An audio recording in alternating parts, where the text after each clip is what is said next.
अस्सलाम वालेकुम नाज़रीन, मां आहियां अब्दुल मोमिन जोनो। तव्हां ख़बर ॾियूं था त क़ाज़ी ठठ जागीर ॿेलो बचाइण ऐं ॿेले जी ज़मीनुनि ते बासर माण्हुनि जे कब्ज़े करण ख़िलाफ़ ठठ जागीर जे मुख़्तलिफ़ ॻोठनि जे रहवासियुनि प्रेस क्लब क़ाज़ी पहुची एहतजाजी मुज़ाहिरो करे राशि ॿेले खाते जे DFO ज़ीशान बंबरो, रेंजर रफ़ीक शेख, गार्ड असगर चांडियो ख़िलाफ़ सख़्त नारेबाज़ी कई। उन मौक़े ते मुज़ाहिरीन सहाफ़ियुनि सां ॻाल्हाईंदे चयो त ॿेले खाते जो DFO पैसनि एवज़ बासर माण्हुनि खे ॿेले में पोखियल वण वढाई कराए ॿेले जी सरकारी ज़मीन आबाद करण लाइ ॾेई रहियो आहे, जेका सुप्रीम कोर्ट जे हुकुम जी तौहीन आहे। जॾहिं त ठठ जागीर ॿेलो 840 एकड़नि ते मुश्तमिल आहे, जंहिंमां 300 एकड़नि खां मथे बासरनि खां 10 खां 15,000 रुपया फ़ी एकड़ जे हिसाब सां ज़मीन जा पैसा वठी कणिक पोखण जी इजाज़त ॾिनी वई आहे।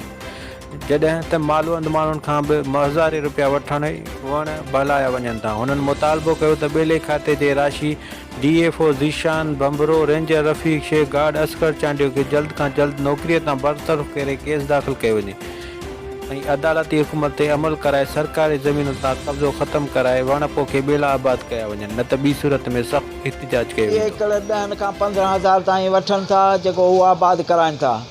DFO पाण थो वठे, पोइ हेठियां ऑफिसरनि खे वठो ॾियनि था, जेके संदन रखियलु असांखे हुकुम आहे मथे ऑफिसरनि को त माल वारनि खां पैसा वठो, असांखे ॾियो। हेठियो ऑफिसर छा कंदो? मथियां एक्शन थींदो त हेठियो ऑफिसर कुझु बि कोन करे सघंदो।